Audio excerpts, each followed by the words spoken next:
big sky, big potential. In association with Mills and Reeve, this is Eastern Promise. Achieving more together. Welcome to Eastern Promise, the podcast that tells the world of the wonders to be found in the east of England. I'm Mike Rigby, your audio guide to everything that makes our region a cut above.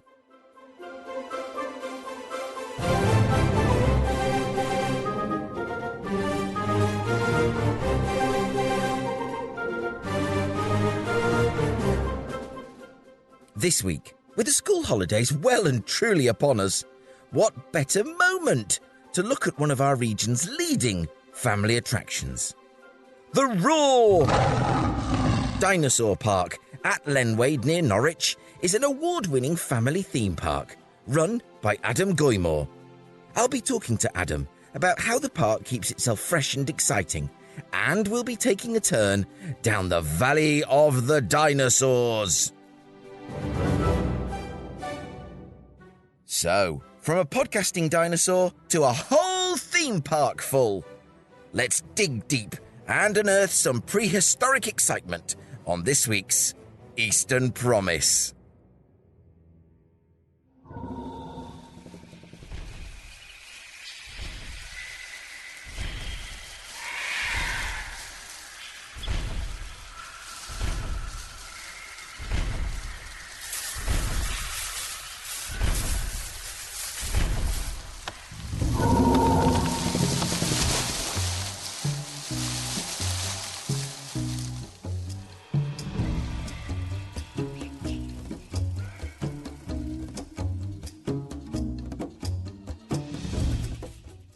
As the parents of school-aged children amongst you will be painfully aware, our region's schools have now broken up for the summer.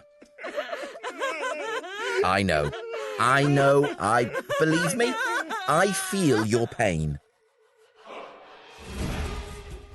Your calendar for August suddenly looks blank, bleak, and desperately long.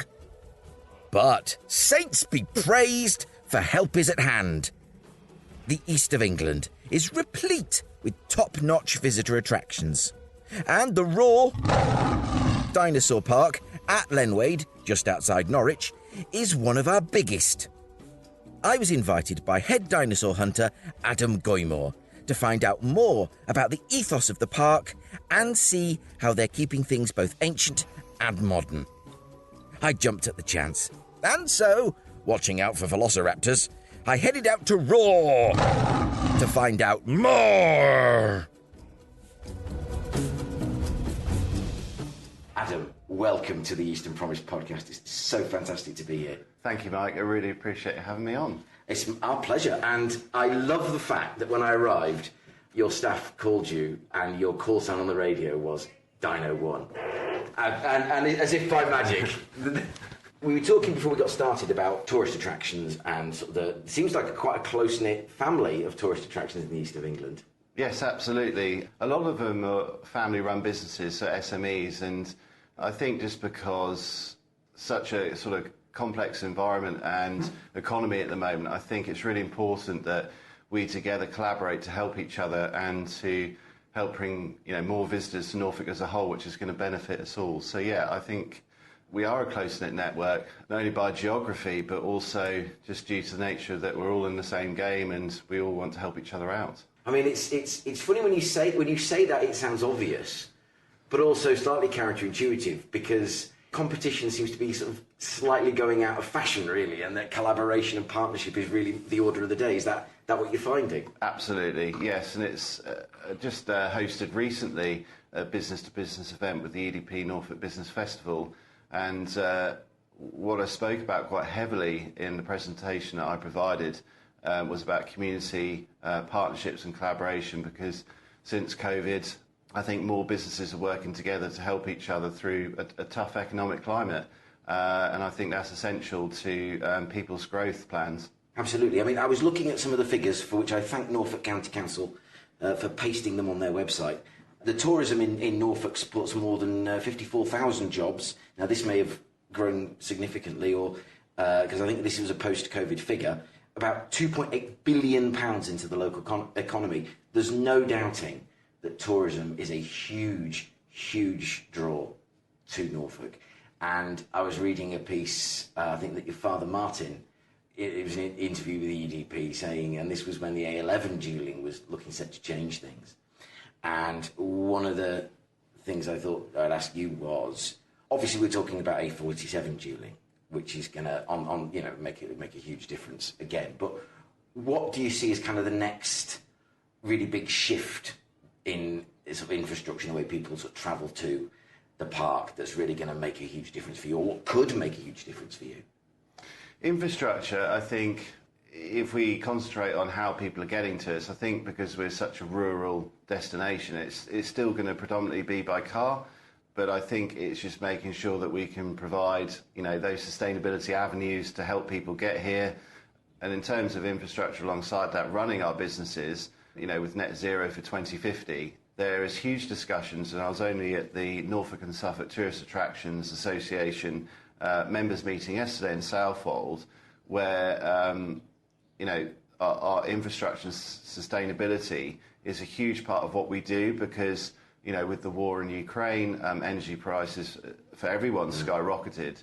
And it's really important that we showcase that, because when we also look at the next generation coming through, Gen X, Gen Z, it's a really important part of their values. And I think also as a business, you really have to focus in on those. So, for example, what we've done already here is we've got underground heat source pumps for our indoor play area and also our Explorers restaurant, and then we've got solar panels on Dynamite Roof, our indoor play area, where the offices are also based on the mezzanine floor, and also in our new events building that we put up in 2019. When we bought all the dinosaurs for Valley of the Dinosaurs, which we've done in 22/23, we still had this one left over. Very large animatronic. What are we looking? We're looking at a very long Patasaurus. Yes. So it's 33 feet tall. The sun is preventing me from seeing its head because it's that far above me. And then, we put in these as well. There's a Dilophosaurus, he said. I'm not sure. Always a little bit. I think it's an Ankylosaurus, but I could be wrong. No, that's not an Ankylosaurus. I'm not sure what it is, but yeah, it's a meat-eating one of some sort. Oh, there's a raptor back there. Yeah. That one is a Penicosaurus, I think. A what? A Penicosaurus. Right. Yes, not what you were thinking.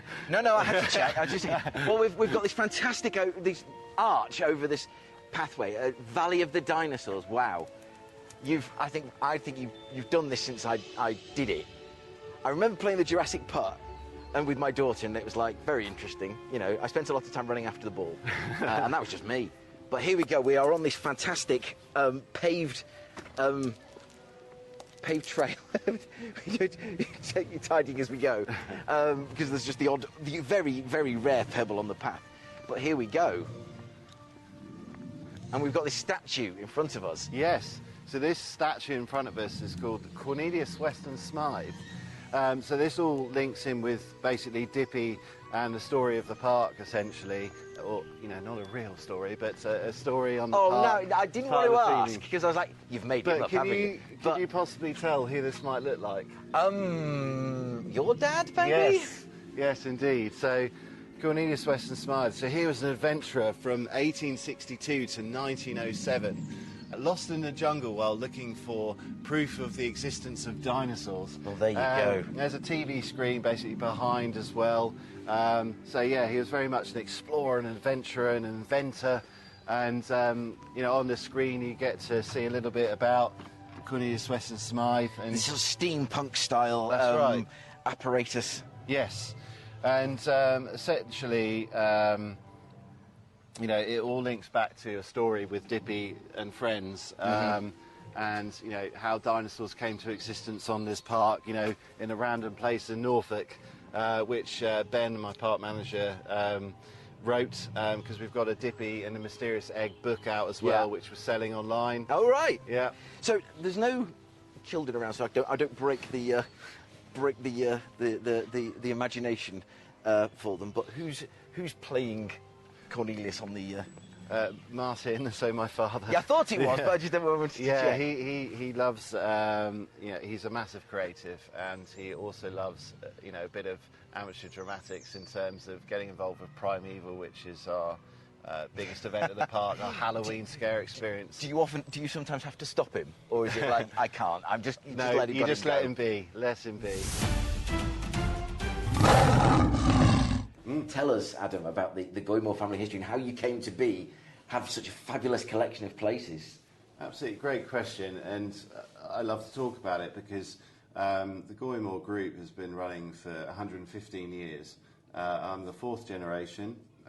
We've had 56 years in tourism, and where it started from is my great-granddad took over a bakery business in Bury St Edmunds to start off with. And in 1910, my granddad was born, and they ran the bakery during the war in Bury St Edmunds, and it was only in 1929 that the limited company was formed, C.A. Goymour and Son Limited.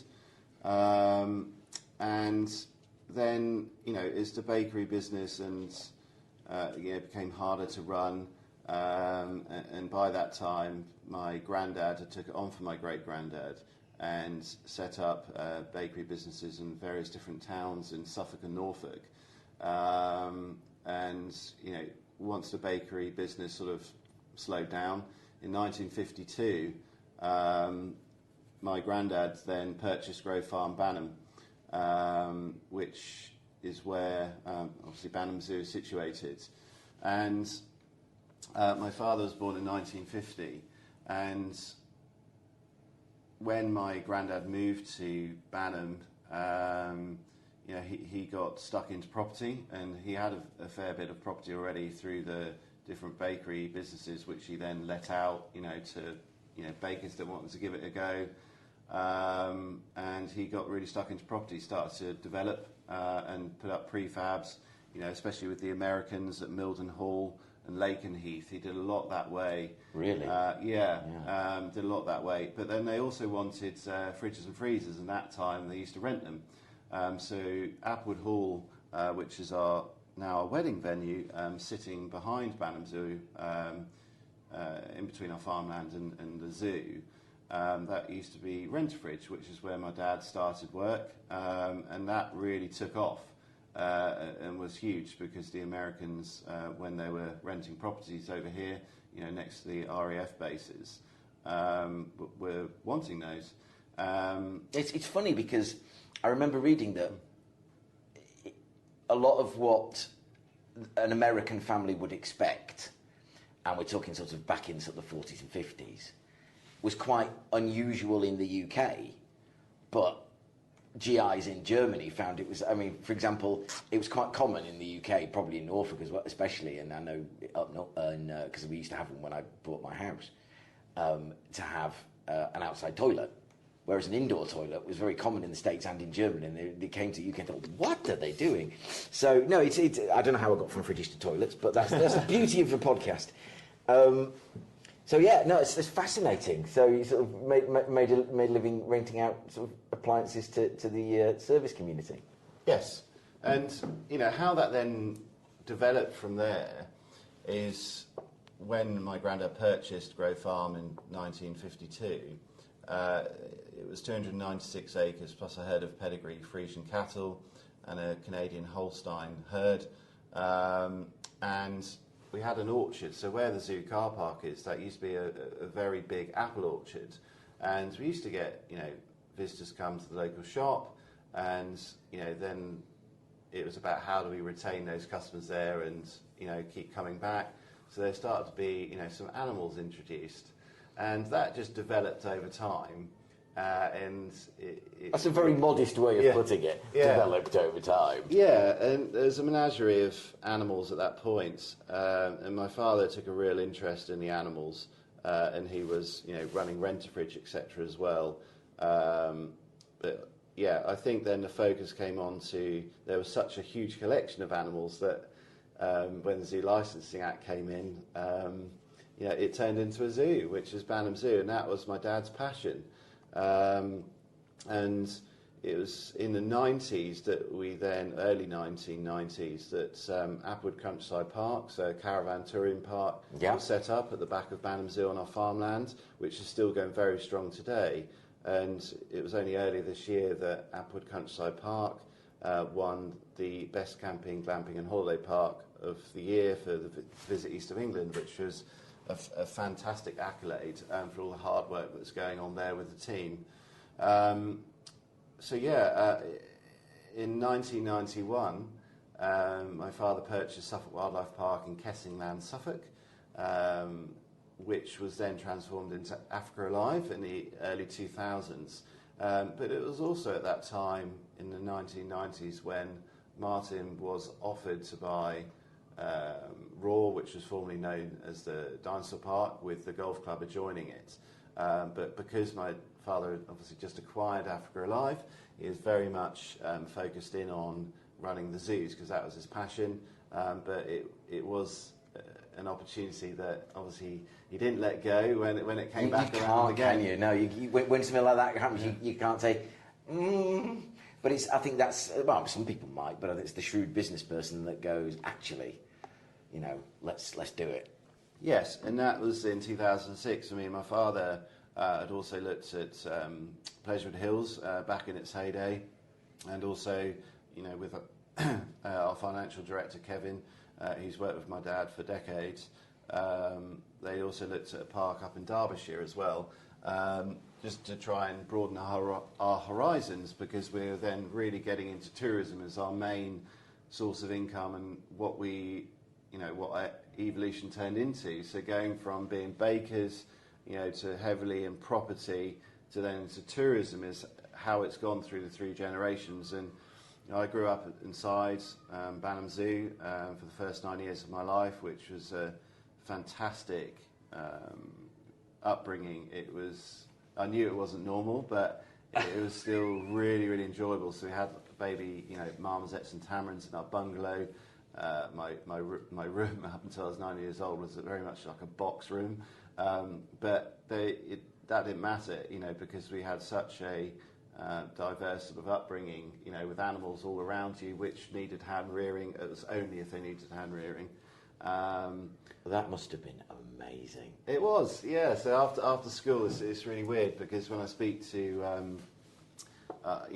other friends that are in the industry, I know an owner of a park in Ireland where his little son did exactly the same as what I did when I was young, which is when he had a school trip to your home, basically, and you took the whole year around the zoo, giving them a tour, and it was something that will forever stick in my memory. It was a great upbringing. I imagine. It's like every episode of Blue Peter ever, where, the presenter hand rears. What did you do last night, Adam? I hand reared a marmoset. That's a good one. You've always, show and tell must have been tricky for you as a kid. Well, I'd like to show this tamarind. We're going through quite a wooded area, so yes. How much time is the team expending on looking, sort of caring for the actual woodland? Because obviously it's a big part of the scenery of the mise en scène, if you like. Exactly. It's we're an 85-acre park nestled in mature woodlands, and there's a lot of upkeep to the maintenance of the trees, because they're very much established trees, but we also utilise it to our advantage to nestle in amongst your visit and your experience, and it very much is a perfect setting for dinosaurs to be nestled in this beautiful mature woodlands. There's a lot of planting that we do, a lot of tree maintenance, as you can imagine, because with the weather as it's been the last couple of years in the east of England, we've had some serious winds, which sometimes makes it challenging to open up areas. But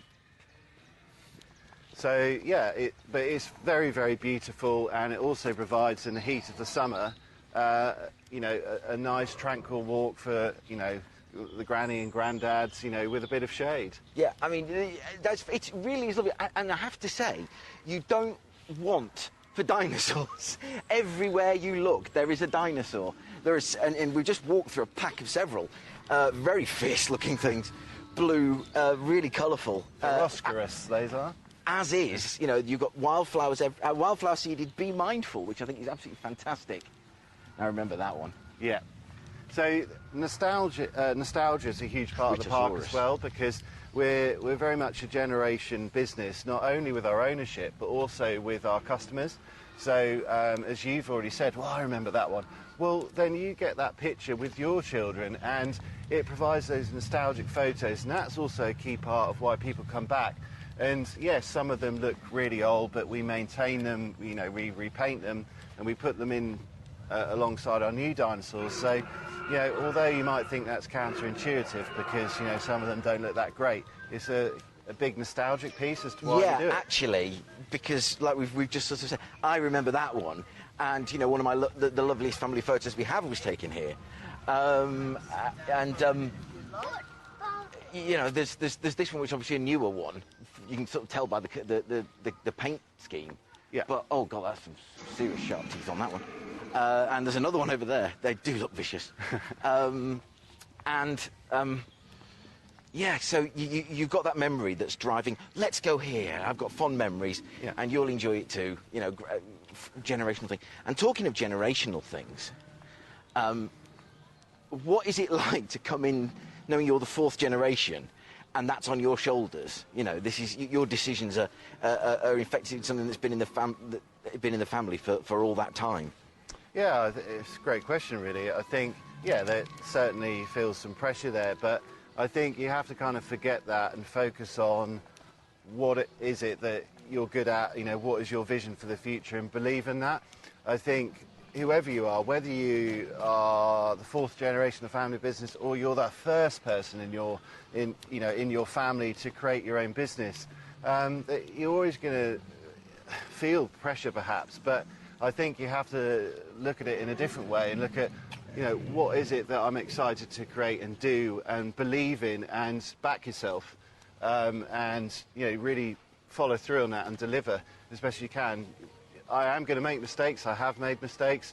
There are some successes already, but it's also about building a great team around you to help deliver that vision and making sure that they believe in that with you. That's how I'd look at it.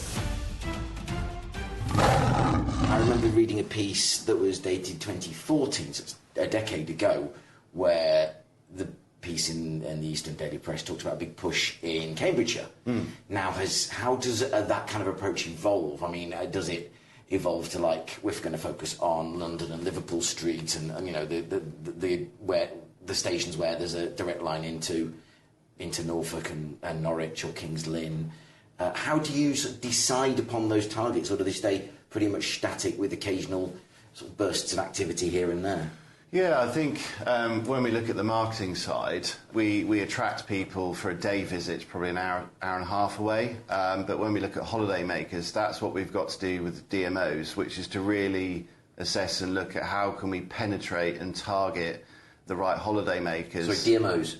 Yeah, destination management organisations, sorry. No, that's all right, yeah. no. And at the moment, Visit England have done a complete review with Nick Dubois, where they're looking to put areas, so rather than dealing with a mass number of DMOs, they're looking to reduce that so they can get better communication.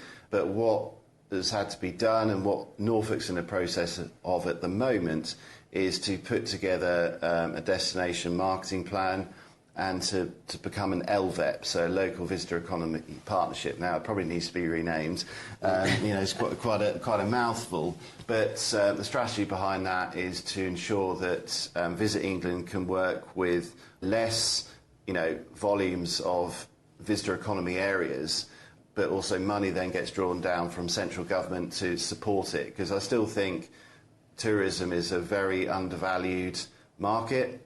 Despite its employment status with being a huge provider of employment, especially in rural areas, but also in terms of what it provides to the economy, because it's not bringing people in from abroad. I think how Visit England are perceiving the visitor economy is that it's just money moving about internally within the country rather than actually generating extra money. And this is, intel that I've picked up from the chair of Visit East of England, Dr. Andy Woods from Adams yesterday. That there's a lot of political work to be done, I think, to look at the visitor economy and how it's perceived from DCMS and the Chancellor of the Exchequer, etc. Because we do need support to help drive that visitor economy more, because it does drive a lot of GDP, I think, and a lot of money, and to keep it in the country would be so much better than having people go abroad. Yeah, it's very much an undervalued part of the economy, and I'm very passionate, as are all the other tourism business owners within Norfolk. We continue on, and there has been absolutely no let-up in the number or quality of the dinosaurs as we go along. And listeners will hear, but you won't actually see is this brachiosaur or? Correct. They go, and I can see it breathing. Wow. And it's swaying above me. Blimey. Sorry, I'm getting lost and carried away. And there's say the young families. It is a school day, so they are predominantly sort of preschool. Yeah.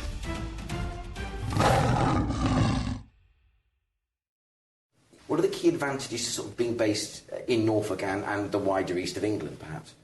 I think there's quite a lot. We're only an hour and a half from London. We're not far from the North Norfolk coast. We're only 9 miles west of Norwich, which is a really growing city, and it's won quite a few awards for what it provides. I mean, it's got a fantastic farmers market, so to speak, or a food market, great shopping, and it's a beautiful place to live. And when we look at back to probably the 1920s to 1940s, Pete Waters of Visit East of England said that we've got a huge connection with the Midlands as well. So we still get a lot of people come over to Norfolk from the Midlands, and I think there's still a lot of work to do to really look at Norfolk's identity. What is it? What is our offering? Because there's still that perception that is so hard to get to, where it's really not. No. Because I was speaking to a friend that owns a construction company in Manchester, and he goes to Devon and Cornwall. He's been to Norfolk a couple of times, but there's still that perception of it's really hard to get to where it isn't. So that's the huge amount of work that I think the East of England's got to do, is to, break that perception. Yeah. To really open up the doors, because we're blessed with over 100 visitor attractions. We've got a huge coastline that spans, over 100 miles, and it's an absolutely beautiful place, and it's up and coming. Fantastic place to live. Work to, lifestyle. It's a great place. Can't be beaten, can it? No. I love the fact that you said up and coming. That is just kind of that's very on message, for which I congratulate you. There's obviously not a shop, or I say obviously, maybe there is, not a shop you go to suddenly acquire a new dinosaur for the park. How do you actually, from the point where you decide, and I'm going to bombard you with questions there, is it kind of because I'm fascinated by it, do you have to basically buy in bulk? And I don't mean just a big dinosaur, I mean several dinosaurs in one go. How do you decide which species? How does it work? Yeah, really great question. And it's not actually that complicated. It's via two methods. You've got the power of the internet. So you've got, LinkedIn, you get, I'm forever getting, messages and, invites really for people wanting to sell us something. And then also it's about going to lots of expos, so whether it's at the NEC, whether it's in Orlando, Florida, with IAAPA, which is the International Association of Piers, Parks and Attractions, which we've been members of for a number of years. And we're also members of BALPA, which is the British version. So there's so many different angles of which you could look to buy different attractions or buy dinosaurs, for example. It's like any other industry, really. You go to those tourism expos and join those industry membership organisations to find out more. And by also, getting in touch with other visitor attractions. So if you I've gone around the UK a lot, and also in Europe and America, looking at different attractions to see what they offer, and to give you ideas, which is always great. So it's like being, a kid in an old theme park game, really. It's just like, what do you want? But it has to go back to, who does your park cater for? What planning restrictions may you have?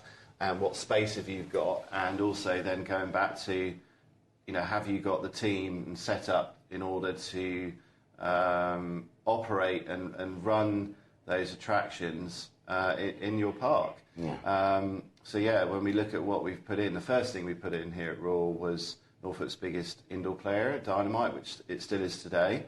The next big thing we put in was the splash pad. So it's a 755 square metre area, fully themed. So we used a company called Vortex in Canada, who did the theming of Dippy, who's our park mascot, Dippy the Diplodocus. But that was done through a company called Oostergate, who contracted Vortex to do all of that work, who are fantastic. So that really was a huge success, or hugely successful attraction that we put in. After that, we worked with a company called Innovative Leisure to put in Predator High Ropes, which is a 3-tier structure, high ropes course. And then we've also utilised our team heavily. So we've put in Dippy's Theatre, which is a 228-seater theatre, where we offer movies, meet and greets, and live performance shows as well with our park mascots. Oh, I see. Yeah, I was gonna say. But then you have to buy the mascots from somewhere as well. So then, you speak to the people in the industry, and you find out obviously what budget you've got and what sort of quality you want. You have to go about and buy those. And I could keep going on for a while, actually. But, we try and do as much as we can in-house, if it's easy enough to do, obviously health and safety permitting. If we want to buy our rides, for example, where we put in our first 2 rides in 2023, we used a company called Zamperla, which is an Italian company, very well known within the industry, Europe, worldwide, especially in the UK. So that's how you go about finding those attractions and dinosaurs. I would imagine when there's news of a new Jurassic Park movie, you go, hey, oh, happy days, because that just drives interest. Yes, absolutely. Any hook you can get is great, and I'm sure many of your listeners will know that a lot of people have got into the dinosaur game as well, because they just appreciate how popular it is. So you'll see lots of places popping up these dinosaur events now. So it's huge competition at the moment. But I think how I look at it is that we are the UK's largest dinosaur-themed adventure park, and that is a huge marketing strapline of us, because we are. Because a lot of people that operate visitor attractions that aren't perhaps dinosaur-focused per se, they'll put it on the side because they know it's a popular thing to bring in extra visitors, which I can't blame them. Why wouldn't you? But we're here to be the best, and to provide the most immersive dinosaur-themed experience in the UK. Flown past what I'd call the acid test for any Eastern Promise thing, which is, I don't care if I'm recording anymore, I'm happy to wait for time. And that definitely applies to today. So good. Yeah. We'll just conclude the recording by Adam Goymour. Thank you ever so much. It's been an absolute pleasure. Yeah. I've really, really enjoyed it, finding out so much about the family, what you do here, how the magic happens, as they say. And just thank you for your time. I'm really grateful. Thank you, Mark. I've really, really enjoyed myself, so thank you for having me. Cool. That's all we can hope for. Thank you very much. Thank you. Of all the many and varied facts I learned during my visit, easily the most delightful was that Adam's walkie-talkie call sign is Dino 1. I wonder what mine would be. Snack Pack 7, probably. My huge thanks to Adam and all the team at ROARR. You can stop that now. Dinosaur Park in Lenwade. To book tickets and find out everything you need to know about ROARR this summer, go to roar.co.uk. Remember, ROARR has 3 R's, 1 at the front and 2 at the end. roar.co.uk.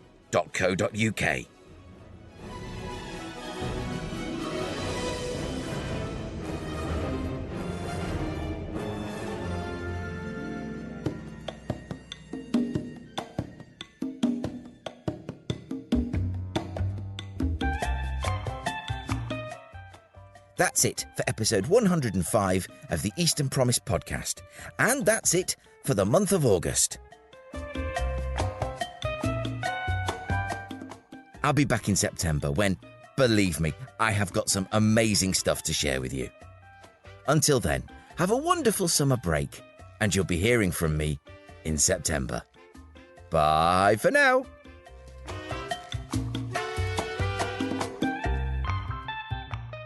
To hear other episodes of the Eastern Promise podcast and to find out more about what we do, go to our website at easternpromise.org.uk. Eastern Promise is a Priors-Croft production in association with Mills and Reeve, achieving more together.